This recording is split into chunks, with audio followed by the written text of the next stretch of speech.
வெயில் சதமடித்ததாக. இன்னைக்கு டேட் பார்த்தோம்னா 23 ஏப்ரல்னு அந்த வீடியோ வந்து ரெக்கார்ட் பண்ணுறேன். இந்த ஃபோட்டோவில் நீங்கள் பார்க்குறது நேற்றுக்கு உண்டான டேட்டா. ஃபுல் அண்ட் ஃபுல் இந்தியாவில் ஃபுல்லுக்க எவ்வளோ ஹீட் வேவ்ஸ் வந்து ஃபார்ம் ஆயிருக்கு அப்படிங்கிறது. இதை நான் வந்து இந்தியன் மெட்டாலஜிக்கல் டிபார்ட்மெண்ட்டில் இருந்தால் டேரெக்டாக வந்து நான் உங்களுக்கு வந்து எடுத்து வந்து இதை நான் ஷோ பண்ணுறேன்.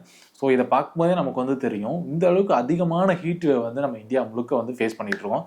நாட் இன் இந்தியா மட்டும் இல்லை, நம்ம ஏஷியன் கண்ட்ரிஸ் முழுக்கவே இந்த ஹீட் வேவ்ஸ் வந்து ரொம்பவே வந்து அதிகமான அளவில் வந்து அடித்து தாக்கிட்டு இருக்கு அப்படின்னு சொல்லலாம். சொல்லப்போனால் அப்படின்னா வந்து நம்மக்கிட்ட ஏப்ரலில் இருக்கோமா இல்லை மிட் சம்மரில் இருக்கோமா அப்படின்னு தெரியல, மிட் மேல இருக்கோமா அப்படின்னு தெரியல. ஏன்னா எப்போதுமே வந்து நமக்கு மே மாதம் தான் வந்து ஹீட் வந்து ரொம்ப அதிகமாக இருக்கும். இப்போ வந்து நமக்கு வந்து கிட்டத்தட்ட மார்ச் மிட்ல இருந்தே வந்து ரொம்ப அதிகமான அளவில் அந்த வெயிலோட தாக்கம் வந்து ரொம்ப அதிகமாக இருக்குது. கிட்டத்தட்ட 42 டிகிரிஸ் 45 டிகிரிஸ் 46 டிகிரிஸ் எல்லாம் போகிற அளவுக்கு ரொம்ப அதிகமாக இருக்குது. நான் டிகிரி செல்சியஸில் சொல்கிறேன்.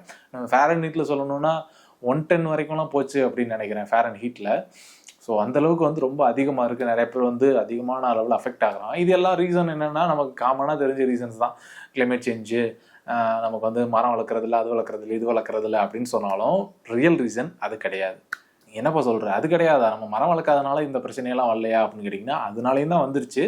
பட் நமக்கு எப்போதும் வரதை விட எதுக்குனால அதிகமாக வந்திருக்கு. இப்போ போன வருஷத்தை கம்பேர் பண்ணும்போது இந்த வருஷம் ரொம்ப அதிகமாக இருக்குல்ல. இப்படியே போச்சுன்னா ரொம்ப இன்னும் ஒரு 10 வருஷம் பார்த்தோன்னா இன்னும் நமக்கு இந்த மே மாதத்தில் அப்படி எரிஞ்சு போயிடும் போல இருக்கும் அப்படின்னு நினச்சிங்கன்னா கண்டிப்பாக கிடையாது. இன்னும் ஒரு அடுத்த வருஷமாக இருக்கணும், அதுக்கு அடுத்த வருஷமாக இருக்கணும், போக போக ஸ்டெப் பை ஸ்டெப்பாக வந்து இது வந்து குறையிறது தான் ரொம்ப அதிகமாக இருக்குது. இது வந்து ஒரு 7 இயர் சைக்கிள் அப்படின்னு வந்து சொல்லுவாங்க. இந்த சைக்கிளோட நேம் என்ன அப்படின்னா வந்து எல்னினோ லால்னினா அப்படின்னு வந்து சொல்லுவாங்க. எல்னினோ அப்படிங்கிறது என்ன அப்படிங்கிறத அவங்களுக்கு சொல்லிடுறேன். எல்னினோ அப்படிங்கிறது நமக்கு இந்த சன்லேருந்து வர ஹீட்டு நமக்கு வந்து சம்மர் டேஸ்லாம் வந்து நமக்கு வந்து ரொம்ப அதிகமாக இருக்கும். அந்த டயத்தில் என்ன நடக்கும் அப்படின்னா வந்து அதிகமான ஹீட் வந்து இங்கேருந்து ட்ராவல் ஆகி அந்த ஓஷன், நம்ம சுற்றி இருக்க ஓஷனுக்கெல்லாம் வந்து போகும். ஓஷன் வந்து இந்த ஹீட்டை வந்து அப்சர்வ் பண்ணி வச்சுக்கும். அந்த ஹீட்டை வந்து அப்சர்வ் பண்ணிச்சு அப்படின்னா வந்து நமக்கு வந்து அந்த ஹீட் வந்து கொஞ்சம் குறையும். அது மட்டும் இல்லாமல் அந்த ஓஷன்லேருந்து கொஞ்சம் வந்து கூலிங், அங்கே வந்து தண்ணி தானே இருக்குது, அதனால கொஞ்சம் கூலிங்குமே வந்து நமக்கு வந்து கிடைக்கும். ஸோ அதனால் வந்து நம்ம ஓரளவுக்கு வந்து தப்பிச்சு அந்த ஹீட் வேவ்லேருந்து ரொம்ப வந்து பாதிப்படையாமல் வந்து நம்ம வந்து தப்பிப்போம். பட் அந்த எல்னினோ முடிஞ்சு ஒரு 7 இயர் சைக்கிள் முடிஞ்சு அது என்ன நடக்கும் அப்படின்னா வந்து லால்னினாவாக வந்து மாறும். லால்னினா அப்படின்னா என்னென்னா வந்து அங்கே ஸ்டோர் பண்ணப்பட்ட, அதாவது இங்கேருந்து ஹீட் வேவ் போனாலும் அங்கே கடல் வந்து ரிசீவ் பண்ணாமல் கடல்ல இருந்து இந்த புயல்றப்ப அந்த ஒரு நம்ம ஏதோ ஒரு ஆஃபீஸர் சொன்னான்னு நினைக்கிறேன், கடல் ரிசீவ் பண்ணல அப்படின்னு சொல்கிறோம். அந்த மாதிரி தான் வந்து இப்போ நம்ம இந்த ஹீட் வேவ்லாம் வந்து கடல் ரிசீவ் பண்ணாமல் கடல்ல இருந்துமே ஹீட் வேவ் வந்து கிரியேட் ஆகும். ஸோ இதை தான் வந்து லால்னினா அப்படின்னு வந்து சொல்லுவாங்க. இதெல்லாம் கேட்கறதுக்கு என்னப்பா அது தண்ணி எப்படிப்பா இந்த ஒரு விஷயங்கள்லாம், கடல் எப்படிப்பா அந்த விஷயங்கள்லாம் பண்ணுமா கேட்டிங்கன்னா அது கண்டிப்பாக பண்ணுது. இதை தான் வந்து ஒரு 7 இயர்ஸ் கிளைமேட் சைக்கிள் அப்படின்னு வந்து சொல்கிறாங்க. இப்போ நம்ம இருக்கிற ஸ்பேஸ் வந்து லால்னினா ஸ்பேஸ். அதனால் வந்து கடலுமே வந்து ஹீட்டை ரிலீஸ் பண்ணுறது அப்படிங்கிறதுனால நமக்கு இன்னும் வந்து அதிகமான ஹீட் வந்து நம்ம வந்து ஃபீல் பண்ணுறோம். ஸோ இது வந்து ஒரு சைக்கிள் தான். போக போக வந்து என்ன அந்த கிளைமேட் எக்ஸ்பர்ட்ஸ்லாம் என்ன சொல்கிறாங்க அப்படின்னா வந்து ஃப்யூச்சரில் இந்த ஒரு வருஷமே வந்து ஒரு அதிகமான ரெயின் வந்து எக்ஸ்பெக்ட் பண்ணலாம், போக போக வந்து இன்னும் அதிகமான ரெயின் வந்து எக்ஸ்பெக்ட் பண்ணலாம் அப்படிங்கிற மாதிரி வந்து சொல்கிறாங்க. பட் இந்த சமயத்தில் நம்ம என்ன பண்ணணும் அப்படின்னா வந்து முடிஞ்ச அளவுக்கு வெளில போகிறத தவிர்க்கணும் அப்படின்னு நம்ம வந்து சொல்லுவோம்.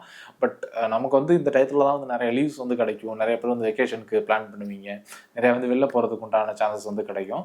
முடிஞ்ச வரைக்கும் நம்ம ரோட் சைட்லேயுமே மரங்கள்லாம் நிறைய வெட்டிட்டோம், நிறைய எக்ஸ்பென்ஷன் வந்து போயிட்டே இருக்க தான் செய்யுது.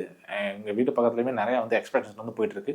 ஸோ நமக்கு வந்து இப்போ அர்ஜென்ட் அப்படின்னாலுமே இப்போ நம்ம வெயிலில் போயிட்டுருக்கோம், ரொம்ப டயர்டாக இருக்குது, கொஞ்சம் நின்று போகணுன்னாலுமே ஒரு மரம் எதுவுமே வந்து நமக்கு சுற்றி கிடையாது. முன்னாடி பஸ் ஸ்டாப், இப்போ நம்ம கிராமத்து சைடு போய் பார்த்தோம்னா பஸ் ஸ்டாப் எல்லாமே வந்து ஓரளவுக்கு கான்கிரீட்டில் வந்து ரெடி பண்ணியிருப்பாங்க. ஓரளவுக்கு அதில் போய் நிற்க முடியும். பட் அதுலேயுமே நிற்க முடியாத ஒரு சில இடத்துல அந்த பாட்டில், இந்த மாதிரி விஷயங்கள், குப்பை அதெல்லாம் வந்து அந்த இடத்துல இருக்கும். ரொம்ப ரொம்ப மோசமாக தான் இருக்கும். ஒரு சில, நான் எல்லாரையும் சொல்லலை, ஒரு சில இடங்களில் எல்லா இடங்களையும் நிற்க முடியாது அப்படிங்கிறத சொல்கிறேன். பட் நம்ம ஹைவேஸில் போயிட்டோம் அப்படின்னாலுமே இல்லை இப்போ ரீசெண்டாக போடுற எல்லா பஸ் ஸ்டாப் எல்லாமே வந்து ஸ்டீல் ஸ்ட்ரீட்டில் தான் போடுறாங்க. இந்த வெயிலுக்கு அதில் போய் நின்னோன்னா வந்து நம்ம இந்த பேனில் போயிட்டு நம்மளே போய் உட்காந்துருக்க மாதிரி, அடுப்பில் போய் தானாக உள்ள புகுந்த மாதிரி அது வந்து ரொம்ப வந்து ஹீட் ஆகும். ஸோ அதனால் வந்து நிற்கிறதுக்கு வந்து இடம் இல்லை. முடிஞ்ச அளவுக்கு அதிகமான வாட்டர் வந்து கன்சியூம் பண்ணுவாங்க. முடிஞ்ச அளவுக்கு 3 லிட்டருக்கு மேலே வாட்டர் குடிங்க. இந்த விஷயங்கள்லாம் வந்து ஃபாலோ பண்ணிங்க அப்படின்னா வந்து இந்த ஹீட் வேவ்லேருந்து நீங்கள் தப்பிக்கலாம். முடிஞ்ச அளவுக்கு அந்த ஒரு 11 o'clockலேருந்து 2 o'clock வரைக்கும் வெளில போகிறத வந்து தவிர்த்திங்க அப்படின்னாலுமே ஓரளவுக்கு நீங்கள் ஹீட் வேவ் வந்து அதிகமாக ஃபீல் பண்ண மாட்டீங்க. வீட்டுக்குள்ளேயே முடிஞ்ச அளவுக்கு இருக்காது செய்யுங்க. இல்லை ஒர்க் பண்ணீங்க அப்படின்னா வந்து இந்த மாதிரி சமயங்களில் ஒர்க் போவீங்க.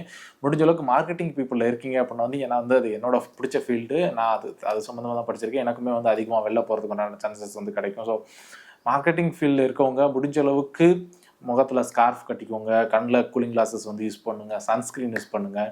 இந்த மாதிரி விஷயங்கள்லாம் பண்ணிங்கன்னா வந்து மார்க்கெட்டிங் பீப்புள் தான் இதில் வந்து அதிகமான பேர் அஃபெக்ட் ஆவாங்க. ஏன்னா மார்க்கெட்டிங் பீப்புள் தான் அதிகமாக வந்து ட்ராவல் பண்ணுவாங்க, எல்லா கடைகளுக்கு போகிறது, இது மாதிரி விஷயங்கள்லாம் பண்ணுறதுனால முடிஞ்ச அளவுக்கு டிரைவிங்கில் இருப்பாங்க. ஃபினான்ஸ் பண்ணுறவங்களும் அதே மாதிரி தான், அவங்களுமே வந்து அதிகமான பேர் வெளில போயிட்டுருப்பாங்க. பட் அவங்களுக்கு வந்து பழகி இருந்தாலும் இந்த ஒரு மே மாதம் மட்டுமாவது இந்த ஒரு ப்ராசஸ் வந்து நீங்கள் ஃபாலோ பண்ணீங்க அப்படின்னா வந்து பார்க்குறவங்க என்ன நினச்சாலும் பரவாயில்ல, நீங்கள் இந்த ப்ராசஸை ஃபாலோ பண்ணிங்கன்னா உங்களோட ஸ்கின்னுமே நல்லா ஹெல்த்தியாக இருக்கும். அது மட்டும் இல்லாமல் நீங்களுமே ஓரளவுக்கு ஹைட்டடாக இருந்தீங்கன்னா வந்து இந்த ஒரு மே மந்த்தை ஈஸியாக வந்து நம்ம கிராஸ் பண்ண முடியும். இந்த வீடியோ பற்றி என்ன நினைக்கிறீங்க அப்படிங்கிறத கண்டிப்பாக கமெண்ட்ஸில் சொல்லுங்கள். அடுத்த வீடியோவில் பார்ப்போம்.